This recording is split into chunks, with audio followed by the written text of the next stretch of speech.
What's good? What's good? Yeah, I know everybody that said they piece on night one. Ladies and gentlemen, I'm at this point. We need to go back to just one night. We honestly need to go back to just one night. Majority of this show was pretty much watching a 4 hour Raw SmackDown. It was nothing spectacular. Um, I mean, everything I pretty much said was gonna happen except for this right here. This was the only matchup that, first and foremost, man, I don't know what like a word on the street. This may have been it, and you know what? It's sad that right when towards the end of his run, he was starting to get over with fans. I feel real bad for the. I feel bad for him. I feel bad for Miss Scarlett. I'm like, it's sad, man. It's very sad.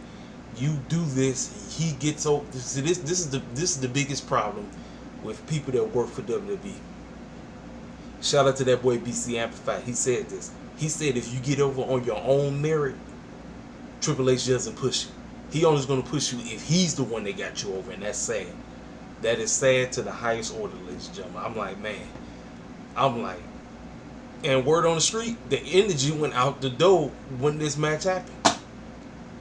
Everybody said that the room, everything, just because I didn't know this. Karrion Kross made a name for himself out there in the tri-state area. A lot of fans, there's a lot of people who love Karrion Kross, and they wanted that man to win. And when he didn't win, now word on the street is that might have been his final matchup in the E. I'm like, it is what it is, man. Um, yeah, outside of that, let's go ahead and talk about this doggone show. The opener, tag team match, Braun Breaker, Bronson Reed, Roman, Jey Uso. We're yeeting everywhere. Everybody yeeting all over the place. Roman yeeting, Jey yeeting, Braun Breaker and Bronson Reed said, man, we tired of this bull jive. They started beating the brakes off and said, let's get this fight on. Let me tell y'all something. Look, I know people feel a certain kind of way about Jey and all of this, but let me tell you something, man. Him and Roman work well together. And Braun and Bronson Reed, they did a great job. I thought this was a very good opener. I think the wrong team won. But, hey, this was great. It was great to get the fans energetic. Roman came to play. Now, word on the street is Braun Breaker was wearing a knee brace afterwards. Well, I'm going to get there because you see the results up top. I'm going to get there when I get there, but he was wearing the knee brace, so I pray he okay.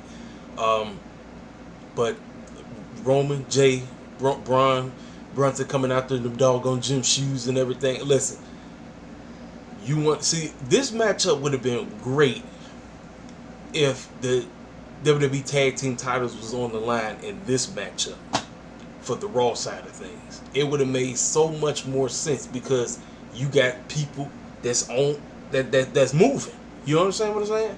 But Triple H don't care because he don't care about the tag team division. He honestly does not care. It's funny how we had multiple tag team matches on night one, and he doesn't give a rat's behind about tag team wrestling. It doesn't make sense at all. It don't make no sense, ladies and gentlemen. No sense. But Roman and Jey, they took care of business. They won. Now the question you ask yourself, what's next? That's always on the back of cat's mind, especially the people who been watching pro wrestling for a long time. We're asking, what is next? What's the next? Where are we headed? What's going on with these two? What's going on? We don't know. We'll find out. This right here, I mean, what didn't I tell y'all what was going to happen? I told you that Charlotte and Alexa Bliss was going to get the job done. I told you. They want Charlotte to get over as a babyface. It's insane. They really want her to get over as a babyface. They take down Raquel and Roxanne. And ladies and gentlemen, I'm telling you right now, there's going to be repercussions about what's going to happen because Judgment Joke is now only 3 belts, not 5 belts anymore. It's 3 belts.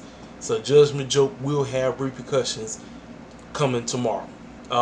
As for them, it is what it is. We know what's going to happen. They're going to have the titles, and then one of them's going to turn. This whole we're not friends foolishness, you already know. Like I said, it's just basically to get Charlotte over. That's basically what it is. This matchup, Karrion Kross should have won. But like I said, word on the street, Karrion Kross may be done with WWE. And so He just did the job for Sami, and now what? With them talking about, oh, he can't win the big one, and he ain't this and that. Listen, I told you, Sami Zayn for me was at his peak, 2022, 2023, when he joined the Bloodline. That was when Sami had to push out of this world. When he won against Roman, when they was at Elimination Chamber, one of the greatest matches I've seen in WWE history. The storytelling, everything was great. Fast forward to where we are today. Sami Zayn, yes, he does look like he works for at Home Depot. Once again, shout out, all credit to my boy BC Amplify, who coined that term, saying that Sami Zayn looks like he works at Home Depot. He really does.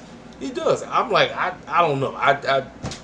He did. Karrion Kross should have won. But, like I said, Triple H and them, when you get over on your own merit, just ask LA Knight. You're not going to be a Triple H guy. And that's sad. That is the unfortunate part. We lost touch with pro wrestling. We too busy running around pushing an Unreal show, Unreal this, Unreal that. We're hanging out with President Trump, and we're not actually focusing on listen to what the fans want. Listen, you talking to a cat who didn't give a rat's behind about Karrion Kross, especially when he was in NXT. I didn't give a rat's behind about this fool. I didn't care. I genuinely didn't care. I didn't start caring about Karrion Kross until he was going on podcasts, saying what he said, cutting promos, and then doing what he had to do right up towards to where we are right now. And I was like, I was thinking, okay, he's getting over. This young man is finally getting over. Because you talking to somebody, I didn't give a rat's. What did I call him? I called him Clock Boy. I called this man Clock Boy. I said the best thing about Clock Boy was Miss Scarlett over there. That was the best thing about that man. But now when he's getting over on his own merit, H said, nah, we're going to book you like a joke. We're going to make sure you lose to Sammy's twice. It's going to be great. I don't know. And now, so you ask yourself, what the heck you do with Sami now? I don't know. I genuinely don't. I honestly do not know, ladies and gentlemen. I'm serious. Like, I don't know. I have no clue what you do with Sami now. I don't know. Right here. Man. You know, I said Tiffany was going to retain because I was thinking the story that was going to be promoted was B was going to come out of nowhere and screw over Jade. That was the story that was sitting right at the table. And as much as me, like I said, due to outside of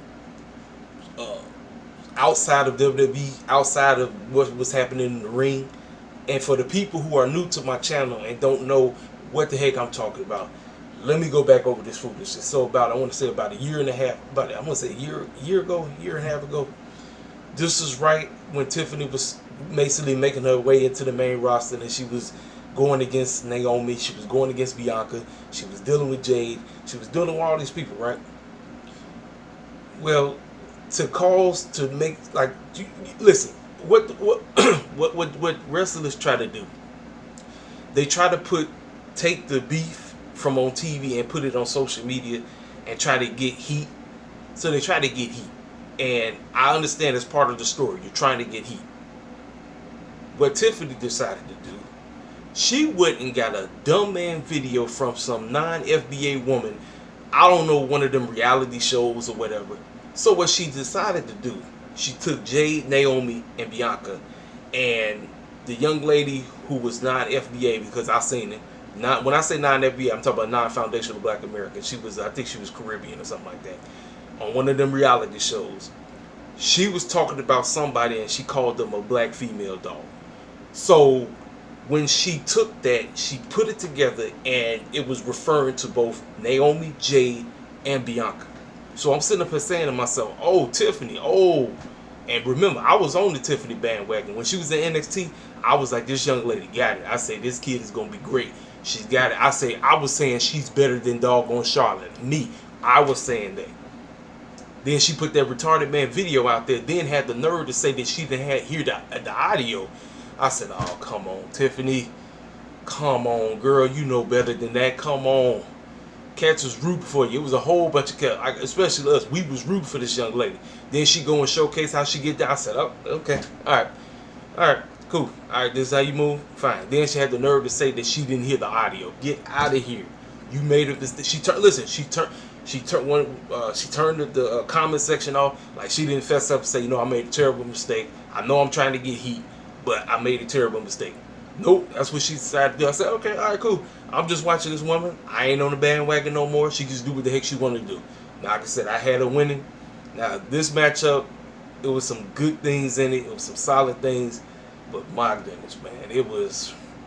Listen, the scene when Jay had did a move and they was over there by the doggone turnbuckles, by the ropes, Jay literally put her foot on the rope. She helped her. Like, you can clearly see. I said, what is Jay doing? Jay coming out here, letting everybody know she is non-FBA. She had a Jamaican outfit on, cool. She coming out here, putting her foot. I'm like, Jay, what is you doing?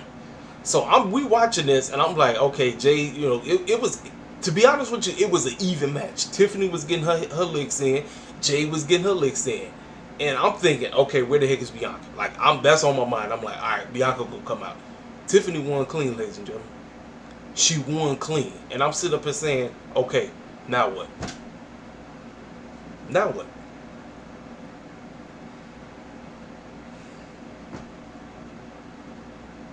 Nothing. Absolutely nothing. I'm like, I'm legit at this point where I have absolutely no clue what's to come with this. None. Because H&M didn't put forth an effort.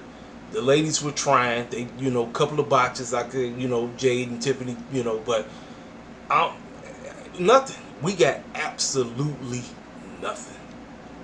And that's it. Now we move on. What's next? I don't know. I have no clue. None. We don't know because nothing happened. Nothing happened. And that's where we at.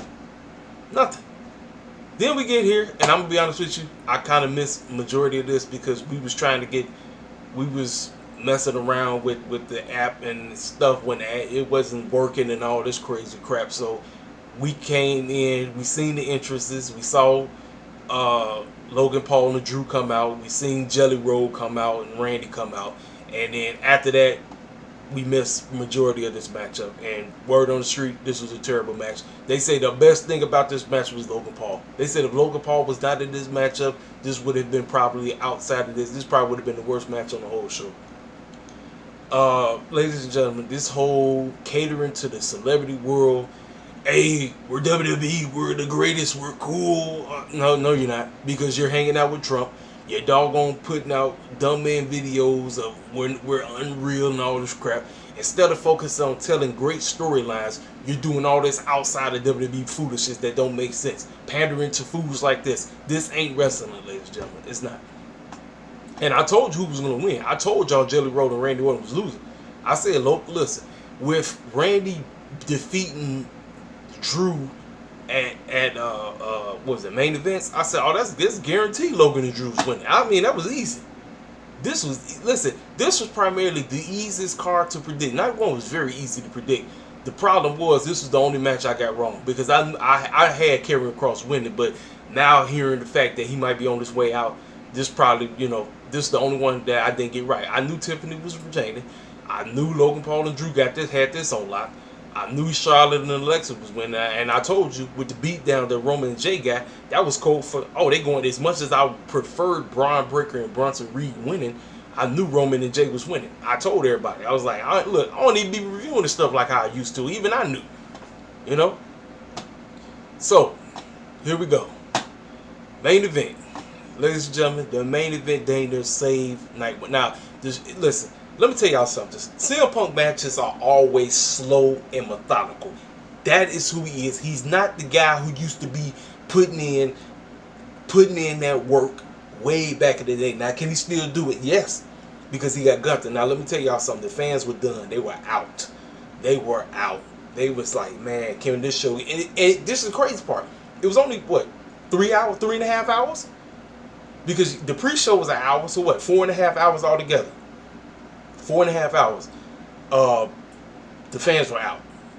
CM Punk matches are always slow and methodical. They always speed up once we get to the middle and the end. That's just how, because of the age that he's in now, he can't go in, and then whoever he's working with, they got to work with him. Now, the spot of this whole matchup was when CM Punk threw that man over the table, and then Gunther come up blatant, and then next thing you know, the fans go crazy. I said, oh, look, blood. Ladies and gentlemen, this tells you all the time. You don't need to do blood all the time. But if you drop it in there, guess what? People get crazy. People go nuts. Because it's all blood has always been a part of pro wrestling. It just adds. It just gives us that, you know what I'm saying? And I thought that was the best part of the whole match. I'm telling you, when Gunther went under the table, cats was asleep. They were asleep. People was like, man, this is boring as heck. I don't give a dang about this match. But the moment when Gunther came up, Crimson Red match, man, them fools went, and word on the street, that was audible. Word in the wrestling streets was that was a freaking audible. Because them fans was asleep. They was tired. They was wore out. They said, man, we got to get the clown out of here. They ain't doing nothing. Cardi B trying to start stuff in the beginning. I'm like, psh, whatever. But, yeah. And sure enough, CM Punk did 2 go to sleeps. And that fool Gunther, 1, 2, 3, out the door. So I'm sitting up here like, all right, where is he? You know he coming. Because remember how I said it, I would shout out to my man Ace Ariel. Ariel told me from the jump. He said CM Punk, Seth Rollins gonna cash in. Shout out to your homie. You said it. You was on the money. I got to give you 100% props because you straight said that stuff. Because me, I was like, I don't know. But then when he started going on all these different shows and doing all this goofy stuff, I said, man, this fool, listen, he probably tweaked something, but he wasn't hurt, if you get my drift. He wasn't hurt. So you already know what's gonna happen. This fool finna come out here and cash in. Sure enough, the music go off. He come out here on them dumb man crutches looking goofy as heck, and they pointing at the doggone briefcase. This fool turned around and he drops the crutches and everything. I said, here we go, ladies and gentlemen. Here we go, right on schedule. Just the heist of the century is what they called it. WWE pushing this dumb man show. WWE unreal when fools was running around here thinking Seth Rollins was freaking hurt. No, he wasn't. He was, like I said, he might have tweaked something, but he wasn't. Cashed in. He's your champion. Now, ladies and gentlemen, you know what this tells me? This tells me that Triple H still has a gripe with this man, CM Punk. From the doggone Unreal show with him, everybody and their mama wanted CM Punk to win the Royal Rumble, and H was the only fool that said, we're going to go with Jay. Then goes to do this. This tells me all I need to know. He still got beef with this man. That's crazy. And he knows CM Punk can't go nowhere. CM Punk has to play by H's rules. He can't go. He has nowhere to go. Where you gonna go? Go back to Tony Khan land? No. that bridge is way burnt. So he has to play by the rule. He got to be a good little soldier. And it's sad. It's unfortunate. But he got to be a good little soldier. I'm like, it is what it is. So the ending saved the night. Like I said, night 1 was pretty much just watching SmackDown, a super SmackDown, a super Raw. That was pretty much it. The open and the close. That was pretty much it. The open and the close. That was about it. Everybody tried to do a little something in the middle, but I'm like, it is what it is. So, honest review for night 1, because it's half. I'm broken it up. I'm going to honest 2 out of 5. That is where I'm at. 2 out of 5. I'll be back. If I'm not tonight, I'll be back tomorrow sometime. Because like I said, I gotta wait, praying that these cats call me tomorrow until I can pick up the car and everything. But yeah, that's my honest take. Now we're gonna see if this so-called double turn is gonna happen. If Fruity, now word on the street is Fruity really ain't turned babyface. That was just a facade. I'm like, it is what it is. I'm like, you know what, whatever. We'll find out. Ladies and gentlemen, I ain't got nothing else to say. Y'all already know what to do. It's your main man, KCPL, King Self for Life Wrestling Takes, just giving you the honest of the honest review of what's going on with these doggone PLEs. This your main man, KCPL, King Self for Life Wrestling Takes. If you new to the channel, you know what to do. Hit that subscribe button. Also, while you're at it, make sure you hit that like. Leave a comment on what you thought about everything that happened on night 1, and we'll be back for night 2. This your main man, Caseyville, King Self for Life Wrestling Takes. I'm out the door. Holla at me.